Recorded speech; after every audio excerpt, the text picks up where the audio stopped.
We finally got the answers we wanted about that crazy road trip, and we can't wait to talk about it with you. This is the Family Reunion After Show. You're tuned in to AfterBuzz TV, the ESPN of TV talk. Now, let the buzz begin. Hello, everybody. Welcome in. This is the Family Reunion After Show. We are talking about episode 6, Remember That Crazy Road Trip. But before we talk all about it, I am your host, Alexis Brown, and I am joined by my co-host, Chae. Hey, guys. Oh, thank you. Cue the applause. And Zakiyyah. And as I mentioned, we are talking about episode 6, Remember That Crazy Road Trip. We've talking about a restaurant run-in, a road trip flashback, and we've got a special segment and some news and gossip. But before we get into all of that, ladies, what do we think of tonight's episode? It was nice to get answers about why they looked crazy on the first episode. Mm-hmm. It was not what I was expecting the stories were going to be. I was really happy, though. Yeah. Yeah, it was shocking as far as the road trip went, but it was very entertaining. Yeah. Definitely love the commentary from Madeira as well. Yeah, I definitely agree. I didn't know if they were going to go back and tell us what happened because, you know, we saw it in episode 2. They came back looking cray-cray, and we didn't really know what happened, so I was excited to see that we were finally going to get the answers we all had been waiting for. So let's dig right into it. So we start off, the family's out at dinner. They're out at a fancy dinner because, of course, Mose is a retired football player, so why not get a fancy dinner? And they're there because they don't have a kitchen right now. And while they're out at dinner, they run into a couple that they introduced to us as Clyde and Angie, and they look like a regular couple to us, but just the sight of them literally runs them out of the restaurant. What were you guys thinking when that happened? Well, they ran everybody but Madeira out, which is, I think, the funniest part. She said, "Who are you talking about?" And then she looked back and there's no one at that table. Yeah. It was seriously hilarious. I thought the same thing what they said basically in the episode. When you see black people running, you run. Yeah. No matter what, no questions asked. And I think that was like, it was so funny because they told Madeira, like, when you see black people running, remember that's rule number 6. You run. And then she mentioned rule number 7. It just never Don't leave Madeira. Yeah. They could have given her a heads up, and us, because we had no clue who they were. I'm thinking, oh, who's this super regular couple? I'm thinking it's somebody that they met at church, or I didn't think anything about the road trip, but that ended up being what it was. They ended up being that they were somebody they ran into on the road trip, and of course Madeira's like, y'all need to tell me who these people are. So they go back into time and we see them on this road trip, and it just comes with so many different dilemmas and just overall craziness. But the first thing that happens is they end up at a restaurant where Jay thinks she's about to give her number to this cute guy, and it turns out he's trying to find a third wife for his dad. Yeah. Like, what did we think of that? That was shocking. Like, I didn't see that coming at all. I mean, just no. He's cute, so okay, yeah, I'll give you my number. And then you learn, like, you see him, the dad with his 2 wives, quote unquote, and they're obviously older women. So why would you get this young woman who's only 14 years old to be his third wife? Those are my questions that now I have. Yeah. And I might want to call the police. Right. To check on some information here. Yeah, especially if it's somebody who obviously is your same age. Right. Why would you want to put your dad on somebody who's the same age as you? The only thing I kept thinking of was like, do they do this in Idaho? Well, I think for me it was the question, are you Mormon or are you just in the polyamorous thing, which is fine if you're polyamorous, but polyamorous, you get somebody who's legal. You don't go for a 14-year-old girl. And I was kind of with Mose on just like, because that's what my dad used to say to us when we were growing up, you know, you can't date till you're, like, he told me 16, but, you know, she can't date till she's 14. And then her mom's like, but you forgot about that clause. Right. He's too fine to leave behind clause. Oh my gosh. Definitely had to leave him behind because, honey, no one was about to date your father or be your father's third wife for that matter. No. Yeah. I think that's, like you were saying, they were implying that that's how things roll in Idaho.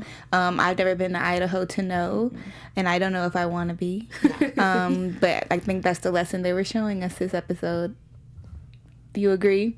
I mean, there's definitely different things that work for different people in different states, and it was definitely highlighted. Also, the only person who got left behind was Coco for a second. Yeah. She got forgot in her. She's like, you can't just leave me. Yeah. And then, like, as you were saying, they left you. Right. They're gone. So you try to catch up. I think it's just so funny how they're like, run. Yeah. Like, It seemed like every situation in this episode required them to have to run out of an establishment. And that's just super duper funny in itself. But kind of rewinding back, they ended up in Idaho to begin with because Jay didn't realize that there was a Columbus, Ohio and a Columbus, Georgia. So she took them in the wrong direction. They mentioned in this episode also, in the episode, that she was in private school. But I'm wondering, how does she not know, one, that Columbus is in Ohio? She didn't know anything about the Black Panther Party in episode 1. I mean, why do they have her in private school?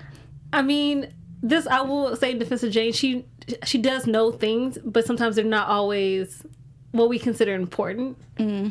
I think that was pretty important in that situation. Well, I mean, but there's some people who don't know there's a Portland, Maine, and a Portland, Oregon either. She's like the ditzy sister or sibling. Like, I think I'm that sibling. No lie. No, I don't get that from you at all. Oh my gosh. So like amongst all my sisters, I'm the one who says like the dumb. Like, I ask the dumb question. They're like, "Are you serious?" I'm like, "Oh." So did you know that there was a Columbus in Ohio? Yeah. Okay. But she's just like, she's playing that role. I would assume, because I know I'm that one. I think she's more of like, she's a smart but dumb sometimes. Yeah. I think she's definitely intelligent because she's a little, conniving, manipulative when she needs a situation go her way, as we've seen with her and Madeir. So she's definitely smart, but it's not always book smart, I will say. She's semi-book smart and semi-street smart. Yeah. And I guess as long as you have a little of each, things are going well for you. But it left them in Idaho and possibly making her a sister wife. But before we go on, Chae, you have a message for our viewers? Yes, thank you guys so much for tuning into all our after shows here at AfterBuzz TV. We just want to say how much we appreciate it. But to keep doing what we do for you guys, we're going to need your help. So if you're watching us right now on YouTube, give us that thumbs up and hit that subscribe button. If you're also listening to us right now on iTunes, just, give us a 5-star rating. I think we're 5-star worthy girls here. We deserve that. Here the ding.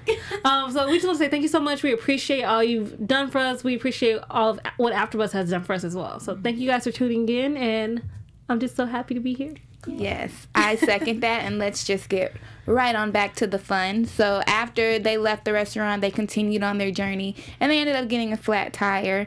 And I know that's at the point in the episode where I was like, oh, things are really hitting the fan now. Yeah, exactly. Like, womp, womp, womp. How are they going to get out of this one? But then, the bad just got worse because some old guy ran into the back of them. What did you guys think of that scene? That was hilarious. That was so funny. First of all, for him, she's like, can you see? He's like, yeah, I got 20/20, sir.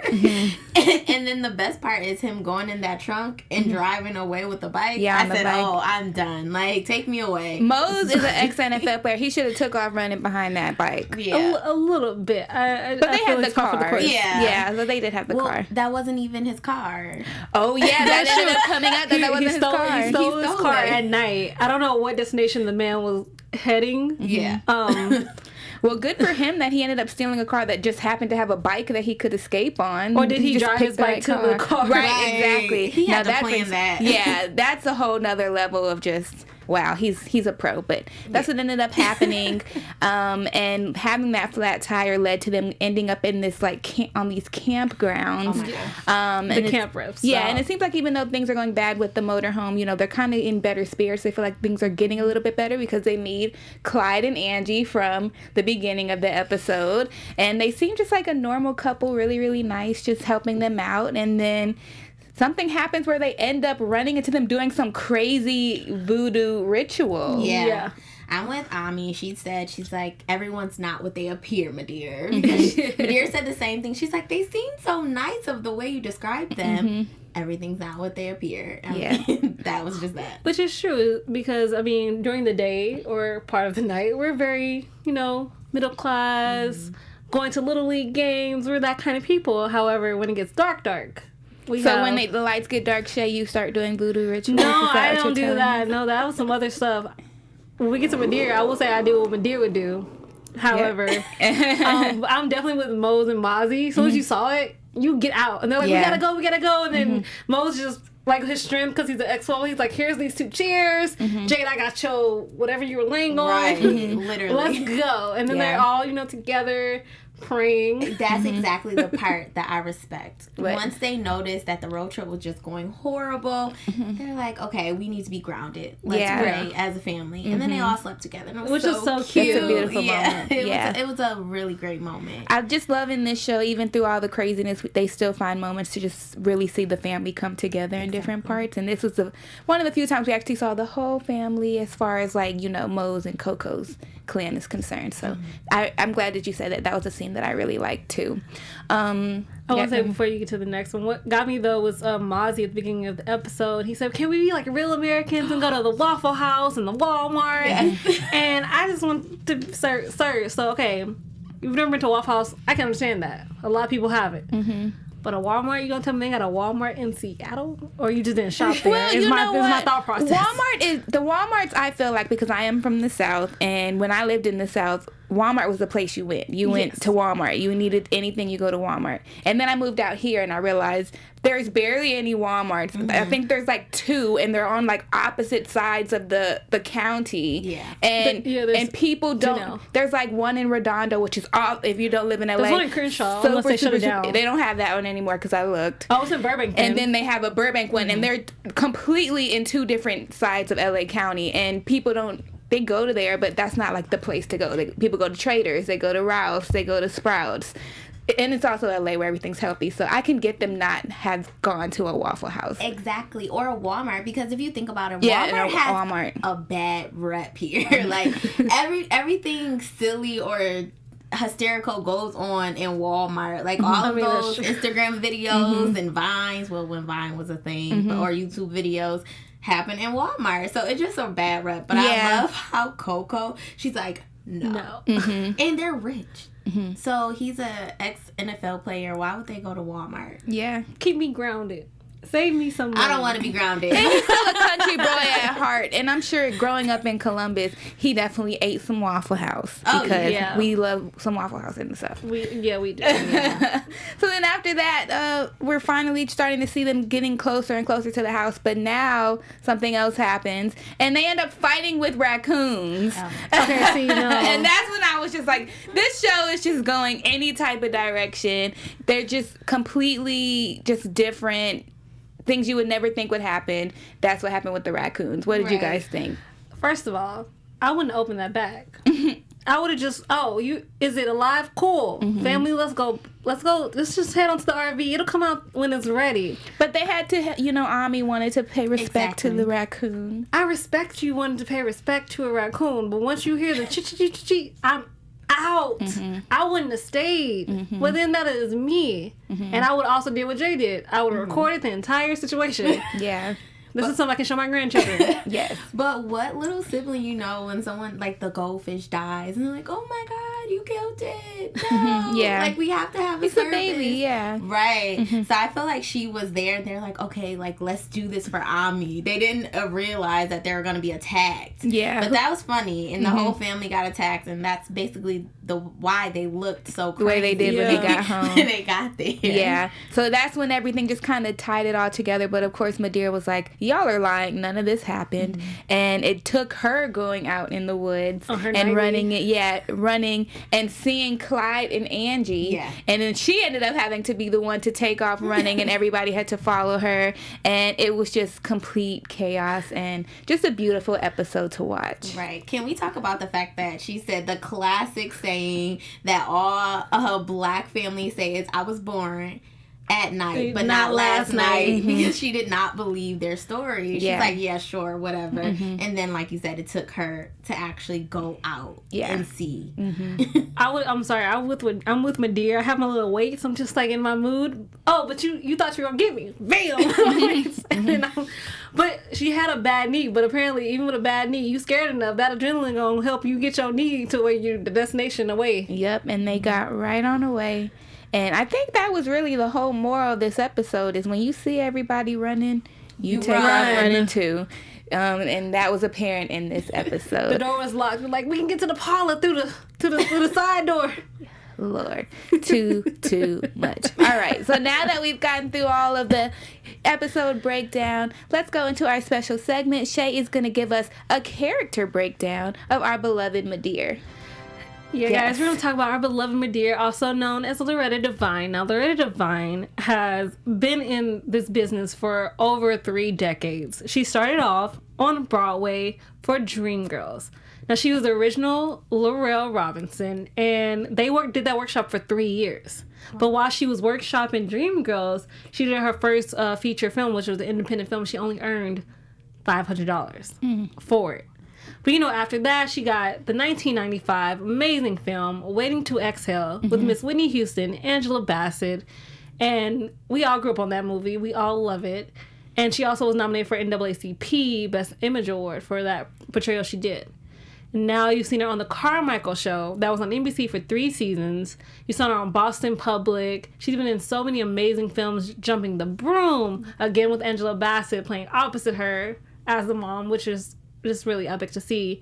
And now we're seeing her as the head of the family, Madeir, on Family Reunion. Yeah. One thing I can definitely say about Loretta Devine is we can always count on her being our TV mom, because she's just been the TV mom in all just classic TV shows and films, and so it makes so much sense that she's in this role now. Also, don't forget, before I forget her voiceover work, she's done Doc McStuffins for the last 5 seasons as Hallie. And, we know she loves to sing. She does it on the show a lot, but she also obviously sings on Doc McStuffins, and was also nominated for an NAACP award this year and won for Best Children's Program. Nice. So amazing. We love you, Loretta Devine, if you're watching, as Loretta Devine and as Madeir. Yes. So, Zakiyyah, you want to hit us with some news and gossip? Yes, I do. So, guys, let's take a look at Emmy. She's so cute, and she's our strong black lead on Netflix. And she's at the dog beach with her family, and I just love this picture. It's overload cuteness. Overload. Yeah. So yeah, she's just having a good summer. So just being Ami. Yeah. Just that's such an Ami picture. Just out at the beach with your strong black lead t-shirt, because she's such an activist on the show. She's like little mini activist. Yes. So to have a strong black lead t-shirt is such an Ami thing. So that is super duper duper cute. An Ami favorite saying, I'm a nasty woman for our women's march. Yes. So yes, girl, you go strong black lead. I love it. All right, guys, let's get into our predictions. Your AfterBuzz TV predictions. Chae, start us off.